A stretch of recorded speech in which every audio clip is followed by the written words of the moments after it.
Oke, kembali lagi di Florid Hanif ya. Kali ini kita mau bahas Suzuki XL7. Karena ternyata gue belum pernah bahas mobil ini di YouTube ya. Baik yang sebelum hybrid sampai yang generasi sekarang. Nah, mumpung mobil yang masih standaran, karena abis ini gue pengen oprek-oprek dikit ya. Jadi kita bahas secara komprehensif aja ya, biar bisa jadi guide sekalian kalau misalkan kalian pengen beli XL7. Nah, by the way, kalau misalkan tentang alasan dan kawan-kawannya, gue udah bikin video sebelumnya. Kali ini gue mau bahas tentang mobilnya. Jadi ini adalah Suzuki XL7 tahun 2025. Nah, pertama kali launching itu tahun 2020, tapi habis itu Covid, gue hampir beli ini waktu Covid, cuma karena Covid ekonomi gak bagus, jadi akhirnya gue tahan gitu ya. Dan uniknya meskipun udah usianya 5 tahun ya, bentuknya masih kelihatan keren, masih belum kelihatan kuno di jalan, ya. Jadi, waktu pertama kali launching itu bentuknya nggak yang, wah bikin bikin orang tuh langsung nengok gitu, nggak. Tapi semakin berumur, nggak tahu ya kenapa kelihatannya malah semakin bagus ya. Dan ini kebetulan yang versi Kuro, jadi bedanya di mana, yang Kuro itu kan artinya dalam bahasa Jepang itu adalah hitam ya, atau black ya. Bedanya di sini nih lampunya yang harusnya chrome, nah ini bagian sini tuh diganti hitam. Bawahnya juga dibikin hitam underguard-nya. Terus kalau grill emang udah hitam dari sananya, velg juga hitam, dia dibikin two tone juga udah hitam dari sananya, tapi bagian ininya nih yang beda nih. Roof rail-nya dia warna hitam. Sama door handle-nya yang tadinya warnanya chrome, sekarang jadi hitam juga. Terus di bagian belakang ini yang agak beda gitu. Kalau kalian beli XL7 biasa, mau dikuro-kuroin bisa, tinggal dihitam-hitamin aja bagian gue sebutin tadi. Tapi lampunya ini agak susah karena kalian harus beli baru. Lampunya ini dia housingnya warna hitam. Kalau yang biasa tuh dia warnanya merah ya. Dan seperti biasa bawahnya juga hitam, sama chrome-nya ini warnanya hitam. Dan XL7 ini sebenarnya adalah R3 yang dibikin versi crossover. Sebelum kita masuk dan jalan-jalan, gue mau bahas dari mesinnya dulu. Karena nih mesinnya agak unik ya. Jadi dia K15C, 1500 cc, dan kurang lebih sama kayak mobil di kelasnya yang sama-sama pakai 1500 cc. Tapi yang bedakan antara R3 XL7 dan kompetitornya, dia pakai mesin namanya mild hybrid.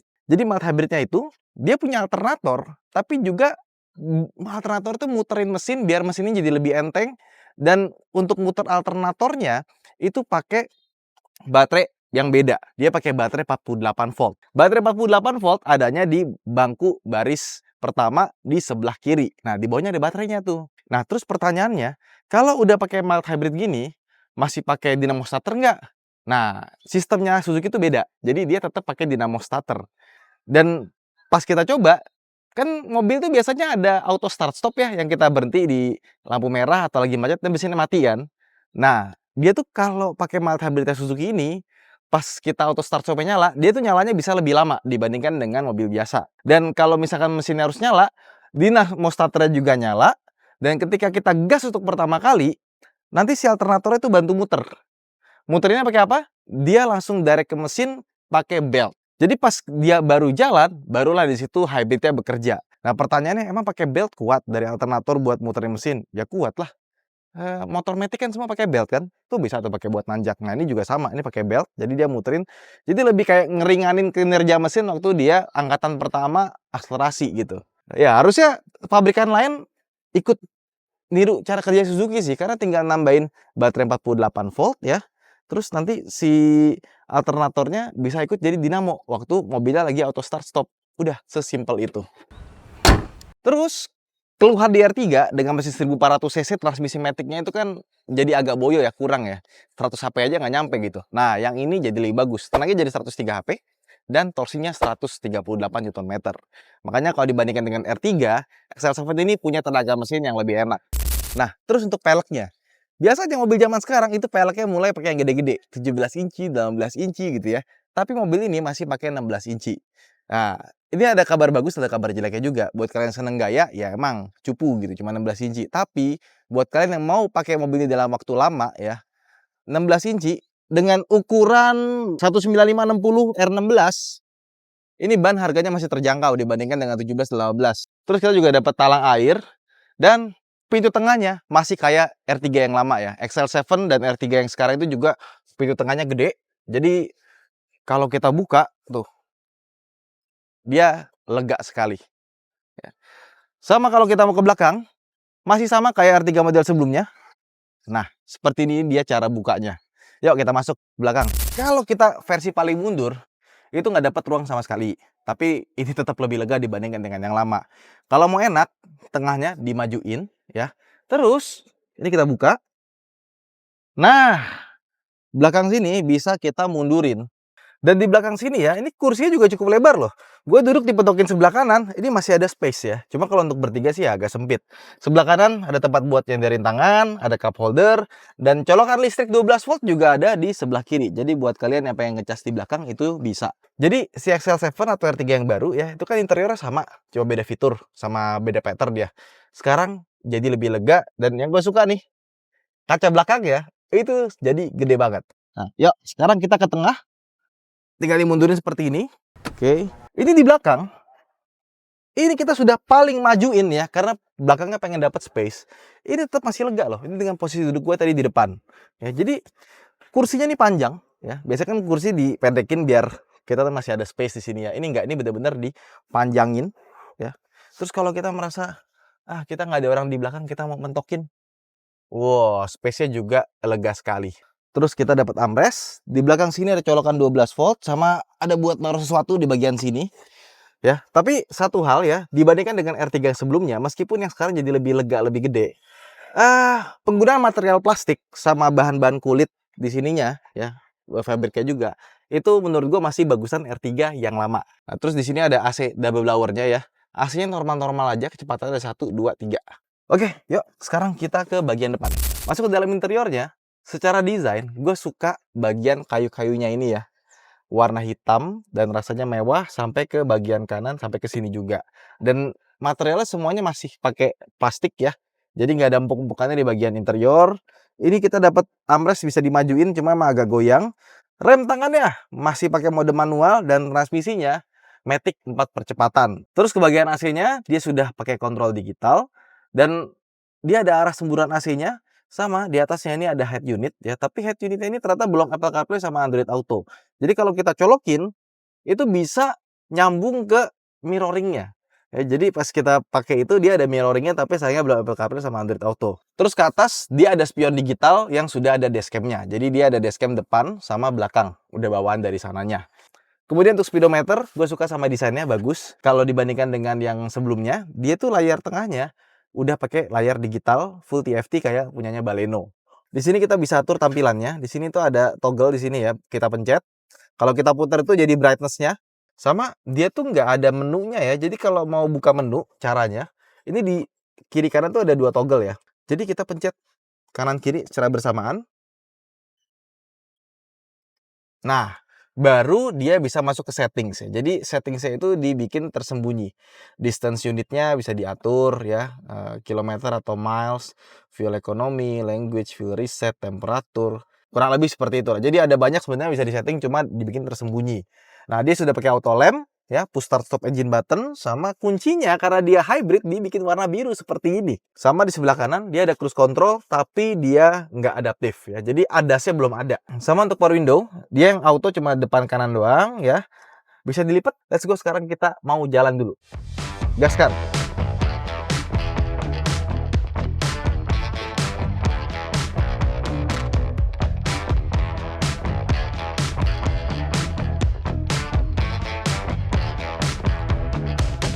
Jadi sebenarnya XL7 ini agak lucu ya. Gue tuh beli ini ya bukan karena yang paling canggih, justru karena paling tradisional gitu. Kayak misalkan gini, rem tangan, ya kan? Dia belum elektrik ya. Tapi karena ini kan mobil mau dipakai rame-rame ya.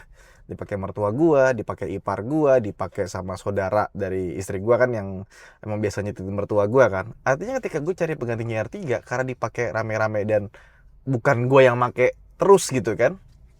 Gue harus cari mobil yang mudah buat mereka. Dan tentunya semakin sedikit elektroniknya semakin awet gitu ya. Kayak contohnya elektronik parking brake gitu kan. Ya, kalau dipakai awal-awal tahun gitu kan, dan perawatannya bener, mobilnya jalan terus, itu bagus. Tapi kalau misalkan mobilnya tiba-tiba lagi jarang dipakai karena emang lagi nggak ada kebutuhan, nganggur, kosong gitu kan, seringkali tuh dia nyangkut, ya kan. Nah, dengan mobilnya konvensional ya, jadi nggak ada kekhawatiran kayak gitu loh. Terus contoh ADAS gitu kan, Buat gue sih seneng-seneng aja mobil ada ADAS gitu kan. Tapi untuk orang yang nggak biasa pakai ADAS, itu bingung loh. Tiba-tiba ngerem sendiri, ya kan? Lagi kok ngerem sendiri, kaget gitu kan. Nah kalau kita kan buat ngulik-ngulik tahu matiin FCW-nya gimana caranya, ininya gimana, apa yang dipencet ya. Terus juga selain ADAS, dia tuh transmisinya masih 4 percepatan. Belum pakai CVT ya, belum pakai 6 percepatan yang lebih modern ya. Beberapa kali kita jualan R3 XL7 di garasi gubernur juga, rata-rata meskipun kilometer udah tinggi, transmisinya masih halus ya. Jadi ciri-cirinya transmisi halus tuh gimana sih? Kita lagi berhenti, masuk ke P, ke D, dia tuh nggak jeduk ya. Terus juga ketika kita gas, shiftingnya halus, nggak ada tiba-tiba lompat atau semacamnya. Jadi transmisinya nggak perlu pusing lah perawatannya, tinggal ganti oli doang, oli transmisi gitu kan, nggak perlu ada yang khusus. Sehingga meskipun dia cuma 4 percepatan AT konvensional, justru itu ngebuat kita pede buat pakai lama gitu.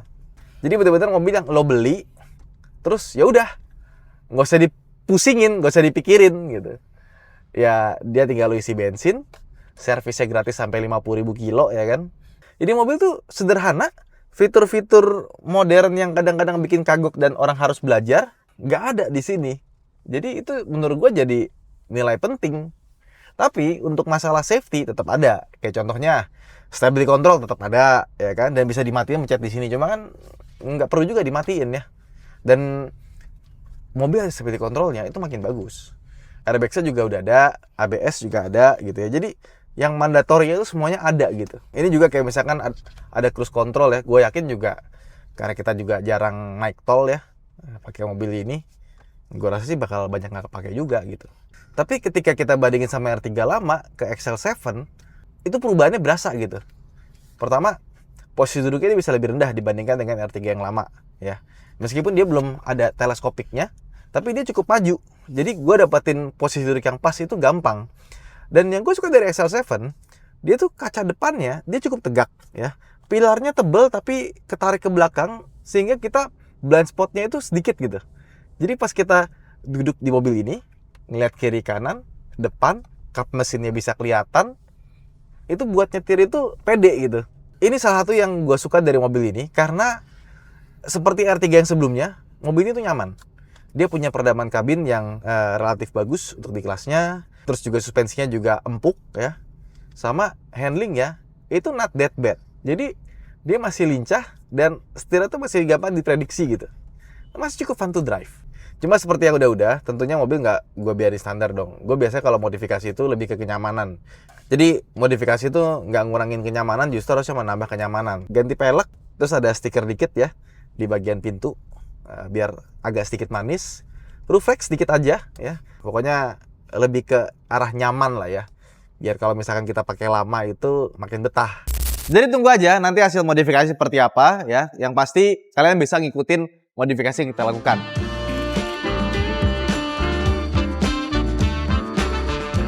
Setelah kita bikin Q&A ke followers di Instagram, banyak sekali ide-ide yang menarik dan bagus-bagus. Tapi akhirnya kita memutuskan konsep modifikasi rally look. Rally look ya, itu kayaknya yang paling make sense ya. Biar tetap nyaman dan fungsional. Karena mobil ini memang tujuannya akan dipakai jangka panjang. Nah ini dia hasilnya setelah kita modifikasi tipis-tipis.